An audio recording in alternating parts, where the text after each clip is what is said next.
European union থেকে ওনাদের observer পাঠাবেন। সরকারের পক্ষ থেকে, ইলেকশন কমিশনের পক্ষ থেকে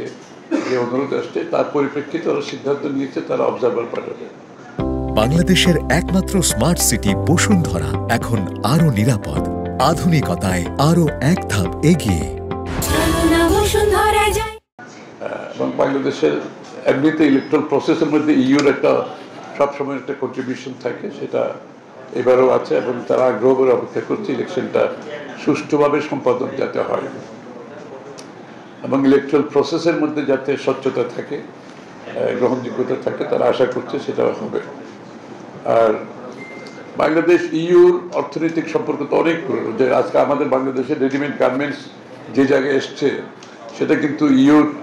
এই যে market access, duty free market অ্যাক্সেসের কারণে এসছে, সেটা তারা অব্যাহত রাখতে চায়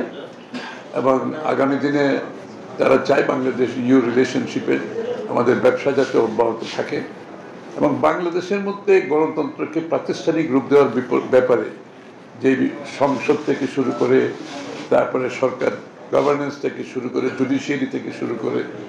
সব কিছুর উপরে যে একটা স্বাধীনভাবে তারা সাথে সবাই যাতে কাজ করতে পারে, সাংবাদিক সহ সবাই,